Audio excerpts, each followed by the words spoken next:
Eileen.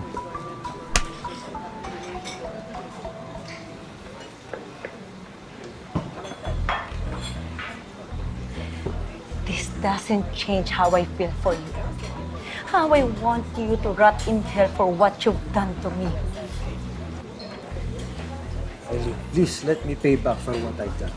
Yes, you need to. My father needs to undergo surgery immediately. And with that, I can't be in prison and deported because of this. What do you mean?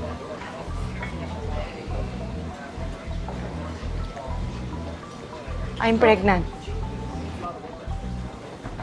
You're pregnant? With Mike? Thank you!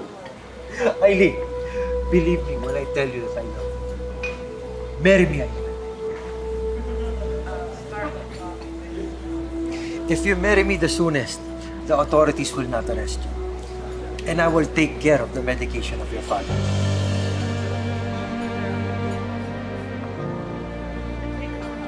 Just marry me, Eileen.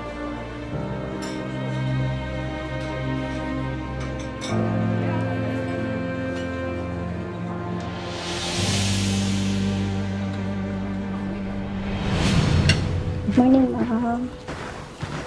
Si Sir Ibrahim mo?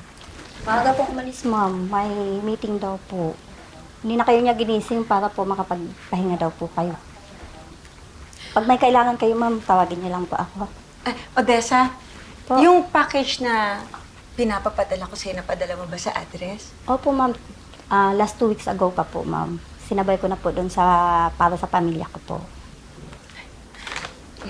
Ay, salamat po, ma'am.